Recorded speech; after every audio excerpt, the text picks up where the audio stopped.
স্বাগত ডিবিসি দেশের সংবাদে আপনাদের সাথে আছি সোনিয়া আফরিন ঈশিতা। এবারে জানাবো খবরের বিস্তারিত। লাভের আশায় উচ্চ খরচে পেঁয়াজ আবাদ করেও ন্যায্য মূল্য পাচ্ছে না রাজবাড়ীর কৃষকরা। উঠছে না খরচের অর্ধেক দামও। লোকসানের মুখে লাখো কৃষক। ওদিকে নাটোরের পরিস্থিতি আরও খারাপ। পাইকারিতে বিক্রি হচ্ছে 12.5 টাকা কেজি দরে। এসব পেঁয়াজ আবার সংরক্ষণেরও উপায় নেই।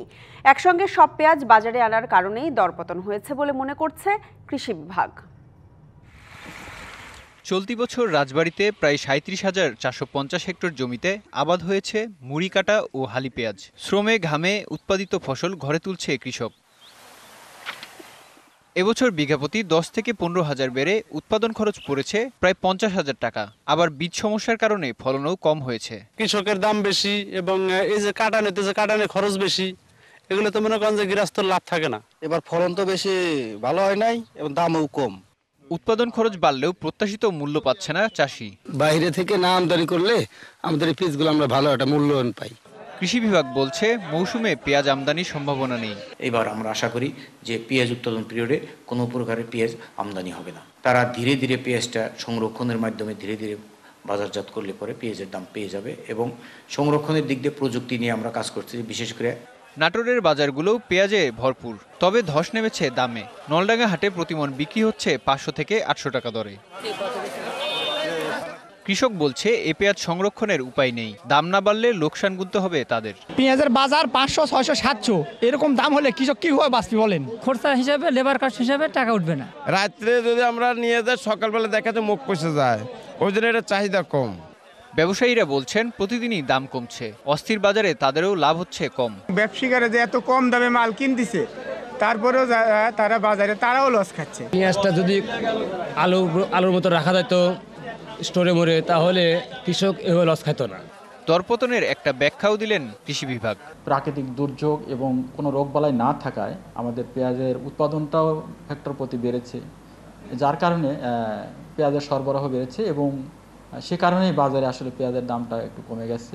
নাটোরে এবছর পেঁয়াজ চাষ হয়েছে 7,034 হেক্টর জমিতে। Mehedi Hasan, DBC news desk. পানির অপর নাম জীবন। তবে পানি যদি সুপেয় না হয় তা হয়ে ওঠে স্বাস্থ্য সমস্যা সহ মৃত্যুর কারণ।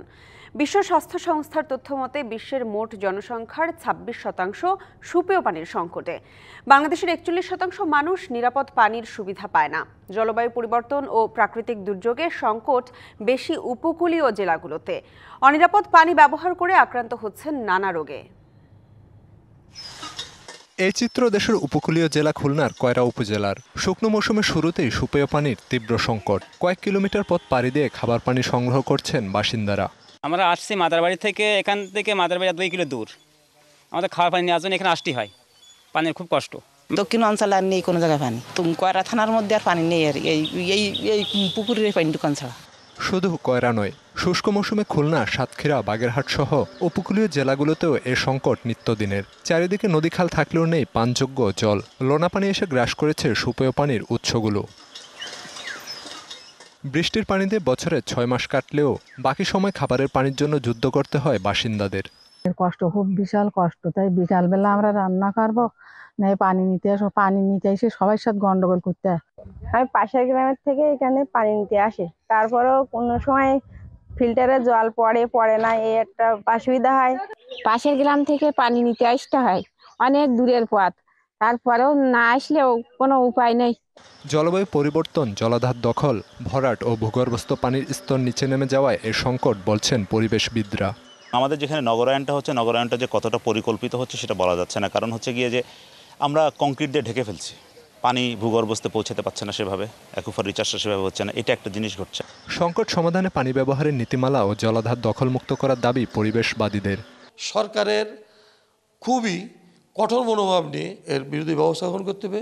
দীর্ঘমেয়াদী প্রকল্পের মাধ্যমে বৃষ্টির পানি ধরে এই এলাকার মানুষের বাড়িতে বাড়িতে যদি পাইপলাইন করে দেওয়া সম্ভব হয়, তাহলে আমার মনে হয় যে সংকট কিছুটা হলেও দূর হবে।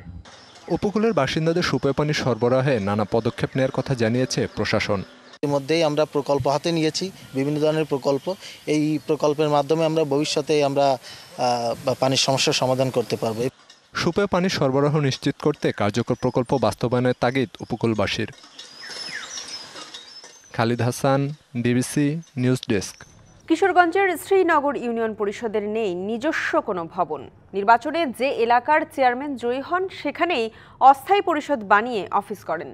ইউনিয়ন পরিষদের বারবার এমন স্থানান্তরের ফলে ভোগান্তিতে জনগণ। কাঙ্ক্ষিত সেবা থেকে বঞ্চিত হচ্ছেন এলাকাবাসী। 2003 সালে সাদিকপুর ইউনিয়ন পরিষদ ভেঙে সাদিকপুর ও শ্রীনগর ইউনিয়ন পরিষদ গঠন করা হয়।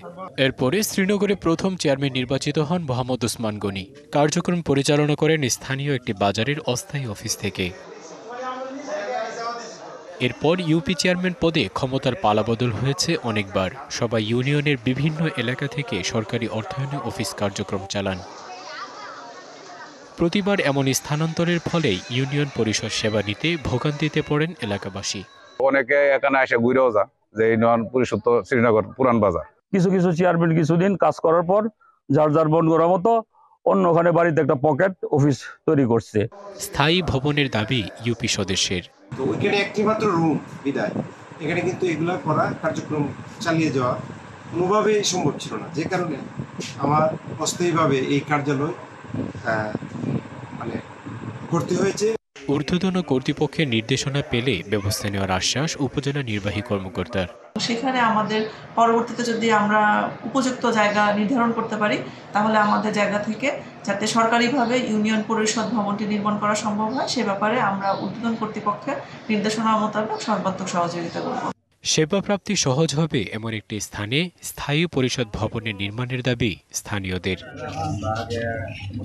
DBC news desk. দিনাজপুরের নাচলে চাষ হচ্ছে 12 মাসি কাটিমন জাতের আম। এক সফল উদ্যোক্তার দেখাদেখি বাণিজ্যিকভাবে আবাদে ঝুঁকছেন অনেকেই।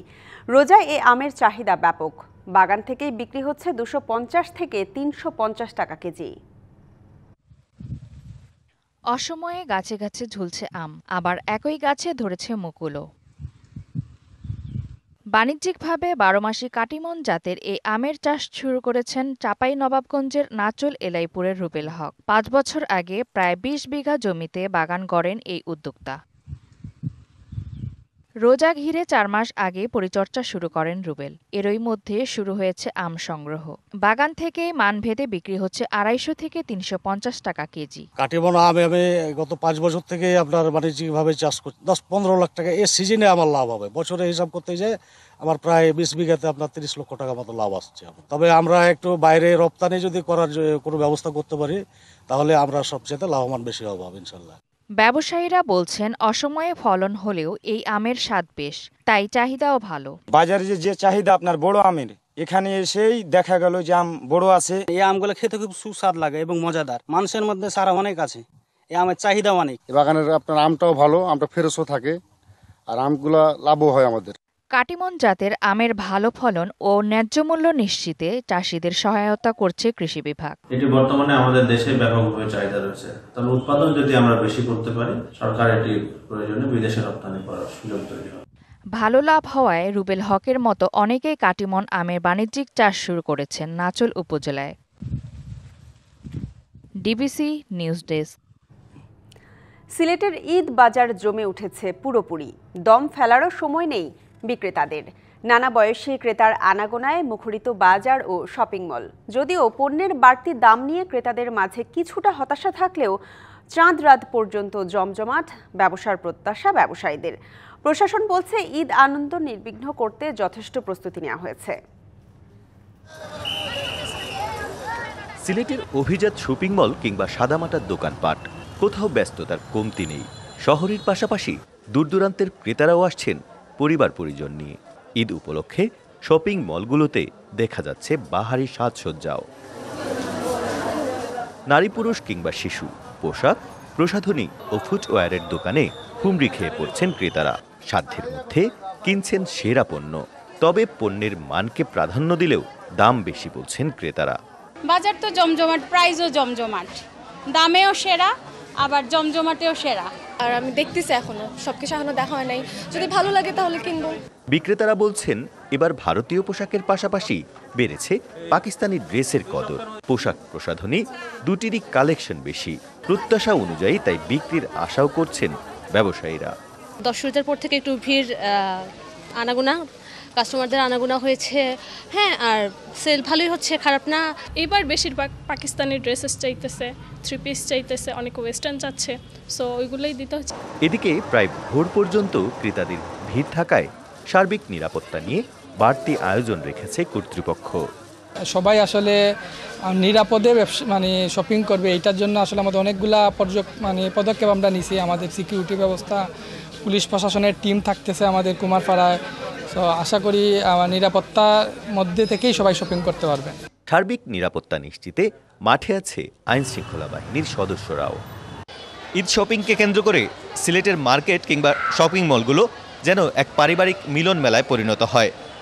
সবাই এই মার্কেট থেকে ও মার্কেটে ঘুরে বেড়ান। ছোট্ট শিশু থেকে শুরু করে বৃদ্ধরাও এই কেনাকাটার আনন্দ উপভোগ করেন ভিন্ন আঙ্গিকে। সকলের প্রত্যাশা শেষ পর্যন্ত যেন তাদের এই কেনাকাটার আনন্দ নিরাপদ হয়। প্রত্যুষ Talukdar, DBC news, Sylhet. DBC দেশের সংবাদে এই ছিল এখনকার মতো। ডিবিসি নিউজের সংবাদগুলো পড়তে ভিজিট করুন dbcnews.tv আর ভিজিট করুন ডিবিসি নিউজের ফেসবুক পেজ এবং ইউটিউব চ্যানেল। ডিবিসির সঙ্গে থাকুন।